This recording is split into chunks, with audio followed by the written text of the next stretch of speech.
Әмді мен қанда қылай? Зады қанда қылай? Женім апа, баңа мәдет бәген. Баңа yol көсәткен. Азғын қызының діліні әқыл нұры білін көріткен. Мен мұштапты сының yol көсішінге бәкмі мұқтач. Tuyuqsiz onun qulaq tövdə ayni yilləri apsı bilan qilishgan dialoglar yana bir qitim kuchli aks sado chiqarib yangrashqa boshladi. Qizim, aqlingni ishga sol. Bizmi sana yomon bo'lsin demaymiz. Boshqacha o'ylab qolma. Men savaqdishing Hurnisadin gap ko'chilab yurib, uning og'zidan ba'zi gaplarni angladim. Hurnisaning gapining o'ramidan qarsam, u yigitning qo'lidan hech ish kelmaydi ekan. Oilasidagilar bilanmi ancha ap o'tmaydi ekan. Uning yurtida tuzuk hol o'qiti yo'q ekan. Og'zida shahar oladigan bir azozul opsi bor ekan. Urug' tuqqanlarimi u xotini yomon ko'rdi ekan. O'ylanib ish qil. Keyincha yaxshi kunning yomoni bo'lib qolsa, sana kim ega bo'ladi? Nodonlik qilma qizim.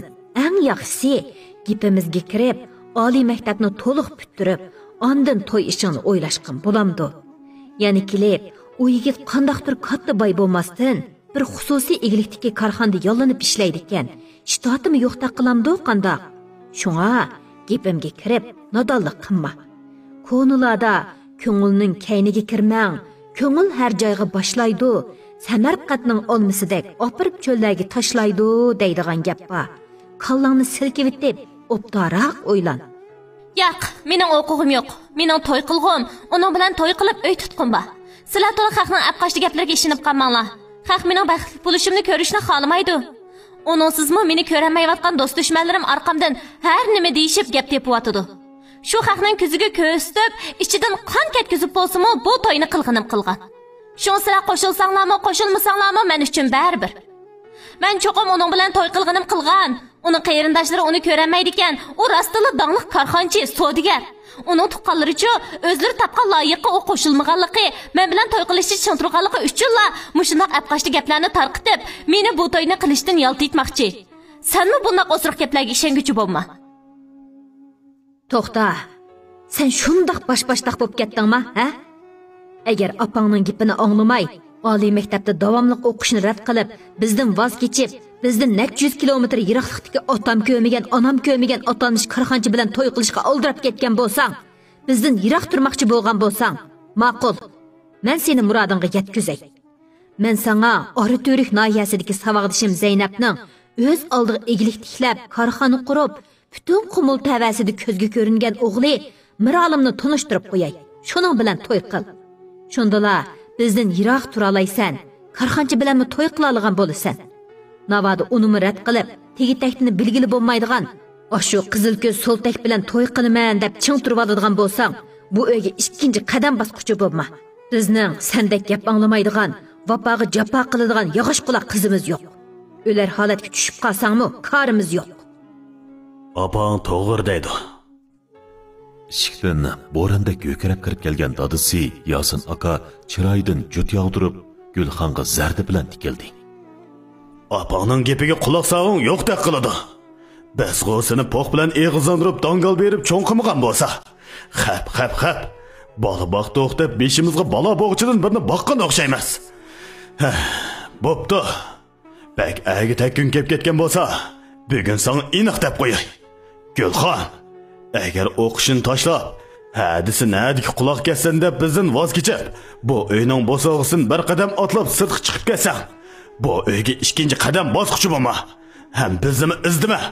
Dadam opam bor deb o'ylama. Bizmi seningdek qizimiz bor deb yurmayli.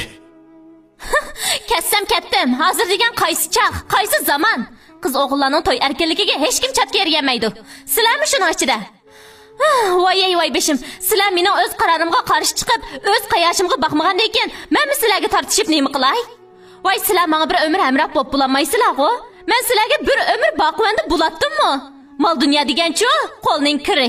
U bizga mangulik boqvanda emas. Yo'qa, tez ko'zimda yo'qa. Seni endi ko'ragi ko'zim yo'q. Dadisi ishikning tövdagi paltini qo'liga elib, paltining jultisi bilan uning beqiniga birni soldi. Og'riq azobiga chidamagan Gulxon ochiq turgan ishga qarab o'zini otdi. Keynidan opasining nola qilgan, hasrat bilan yig'ilgan ovozi anglandi. Canım kızım, bizni ayığın. Özünü ayığın. Toxta deyman. Gulxonning ko'zlari yana yumildi. U beshini ko'tarib, yana to'risqa tikildi. U nimani xiyol qilayotganini o'zimi bilmaydi. Xiyolning cheki yo'q, bakli qadirmachi edi. Yo'q, bo'lmaydi. Hargiz bo'lmaydi.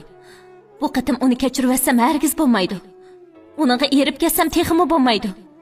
Men cho'qim qat'iy niyatga kelib, uningdan o'zil kesal ayrilib ketishim, bolamni elib yiroq-yiroqlarga ketishim kerak. U ashu oyig'i chiqmas qarzlarni o'zi bir amal qilib to'lishi, kunda eshik oldidan neri ketmaydigan qarz egillari, yana ashu bir to'p kishilarga o'zi javob berish kerak. Mening amdi korim bo'lmasin. Mening amdi uning o'rnida qarz to'lashga, xalqning qosh ko'ziga qarab tirnoq tatilab o'tishga chidag'uvchilikim holim qolmadi. Men uning meni va bolani nobud qilishiga yo'l qo'ysam, qat'iy bo'lmaydi. Uning to'xtamay aynib ketayotgan qimor qarzini mangu bir umr eshakdek ishlabma qaytirib bo'g'ilib bo'lmag'idek. Shu eng yaxshisi uningdan yiroq turishim kerak. U mag'tursiz putlarini tasdiq o'tkab, zing'ildab og'rib ketayotgan beshini bir qo'lida yenik urib qo'yib, daldangshiyan holda tam yaqilab mengib, ustalning yeniga keldi. U texich ko'chirib yezib bo'lmagan maqolning originaliga bir qarash bilan ko'zlari to'rilishib, besh qiyib ketayotgandek his qilib, ishtiqla o'rniqning yo'lanchigini tutib oldi. U bu original ko'chirish ishini yanala qo'shnisining o'ziga ish og'ritib tonishtirishi bilan bakmi tasdiq topgan bo'lib, bundaq ilmiy maqolalarni kompyuterda yezib chiqsa, unvon darajat baholashda e'tirof qilinmag'achqa cho'qim qo'lda yezilish kerak edi. Shunga bir qism idora organ, maktablardagi ziyolilar o'zlarining kompyuterda urib chiqqan maqolasini o'zi ratlab yezishga vaqt yetmagachga, Gulxonga o'xshash pochirkisi chiroyli kishilarga haq berish orqali ko'chirib yozdirib, o'zlarining vaqti, zehnini tejab qoladi hamda ko'chirib yozgan xat soniga asosan haq hisoblanadi. Necha soat qadilib o'ltirib, ming xat ko'chirsa, oranli 5 yon beriladi. 30 ming yondan ortiq qimor qarzini qaytarish uchun u yana qanchalik xatni to'g'ri, aniq, ratlik, tashchiklari joyida ko'chirib yezish kerak. Elmu musha arnidab o'zining go'zal yoshlik bahorini xazon qildi.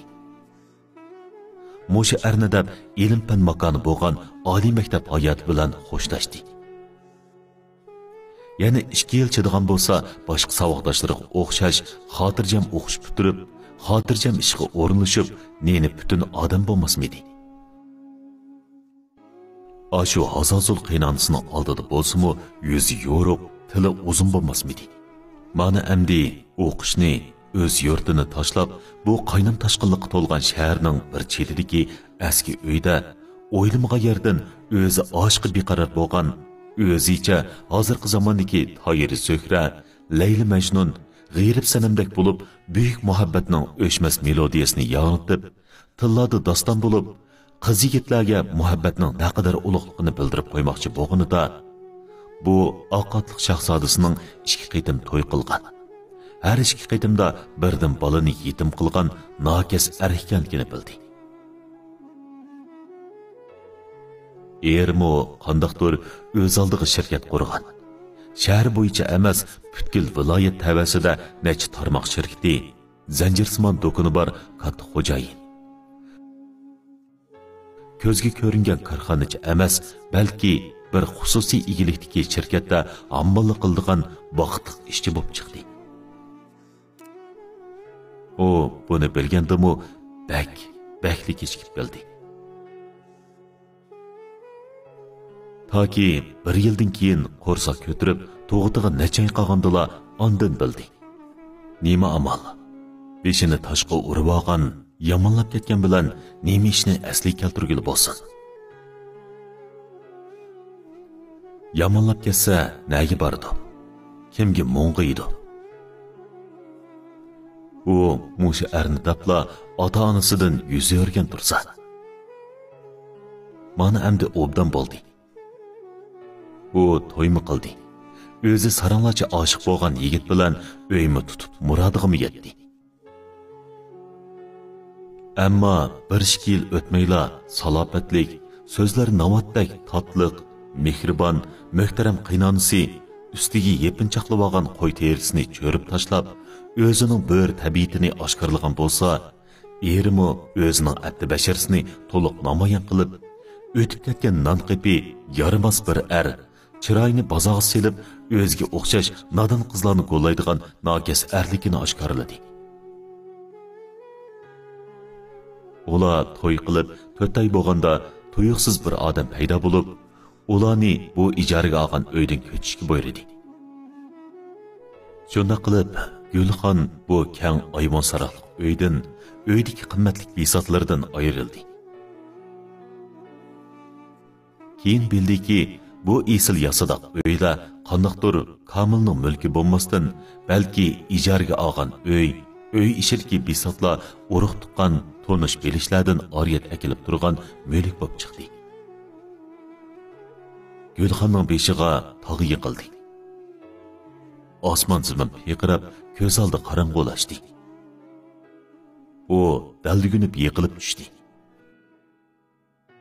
Ko'zini ochganida bo'lsa, o'zini mush ko'na uyda ko'rdi. Shuningdan e'tiboran kunlari g'urbatchilikda qoldi. Komilning shirin tatliq so'zlari osmonning qariga chiqib ketdi.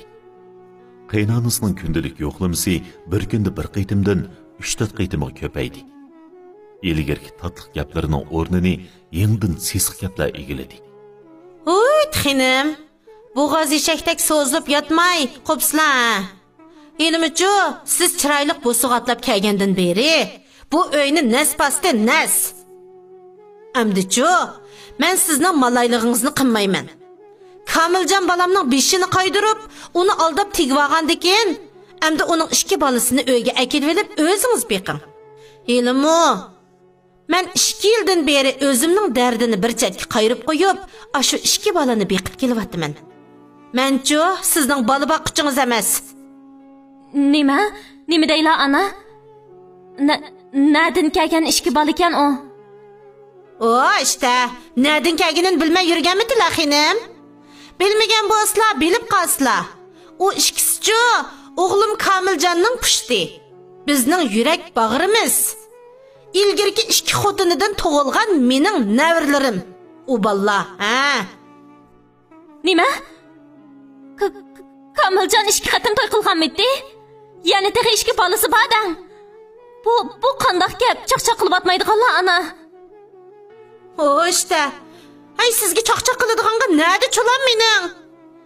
Erga tegidiganda ko'zlari ko'r, quloqlari g'asib qolganmidi? Yilg'u 2 qatim to'y qilib 2 balaliq bo'pti. Er kishi deganchu, 100 qatim to'y qismi yanala er kishi. Paytimisi 5 xulash so'rilib qolsimi yanala er kishi. Er kishi degan uyda birning, sirti mingning, bilamlar shuni xinim? Aslida men Komiljon balamga chekib tanlab, tirnoqda to'xtig'idek kimning qizi ekan desa, palonchining qizi ekan degidek jonon chinidek o'z qizlardan ipagim bor edi. Eski tamto'ydan ho'shir qo'qaq chiqqandek ota-onasining kimligini, yurtining nadaligini bilgil bo'lmaydigan sizdek tayin yo'q ravanda osmondan tushgandek paydo bo'lib qilib, o'g'limni ozdirib, chaplashib yurib tegib oldingiz. Shuning bilan mening nurg'un arzu armonlarimni, shirin xiyollarimni yo'q chiqardingiz, bilamsiz shuni? Shuning menga to'la tilingizni chaynamay, uydagi bor yo'qni yeb, beli sinib ketgan inakdek so'zlib yotmay, biroq xizmatning yoki hunarning peshini tutib, jiganlari chiqaganlariga tushliq bir ishni qisla. Qo'pili. Men tomga gap qilmadim, sizga gap qilyapman, bas xinim.